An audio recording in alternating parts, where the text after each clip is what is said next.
Hindi ka talaga makakahindi basta pagdating sa pangangailangan ni baby. Kamusta mga mommies? Siguradong relate kayo dito. Kung on the budget mom ka pero gusto mo ang the best for your baby, I recommend this potty trainer. Makakatulong to sa'yo mami na habang maliit pa si baby ay natututo na siya kung paano ang magwiwi at magpupi sa banyo. Sa paunti-unting steps, masasanay si baby na magbanyo pag kinakailangan. Hindi siya komplikado at napaka-basic lang niyang gamitin. Makikita mo sa ilalim yung kulay puti na cute na mini inodoro ni baby. Pwede mo siyang tanggalin mayat maya para linisan o palitan ng tubig. Parang arenola lang. At kung sisilipin mo siya ng mas mabuti, makikita mo na sure ka na hindi siya maglilik.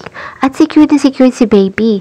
Kahit 3 taong gulang, kayang upuan to eh. Meron na rin siyang handle sa likod para mas madali siyang bitbitin kahit saan. Huwag kang mag-alala mami, ang gaan lang nito kahit nga si baby kayang bitbitin to eh. At kung hindi ka pa nakapag-check out nito mami at gusto mo rin ipa-experience kay baby, i-check mo ang yellow basket ko. Nariyan lang yan. Enjoy potty training mga mommies!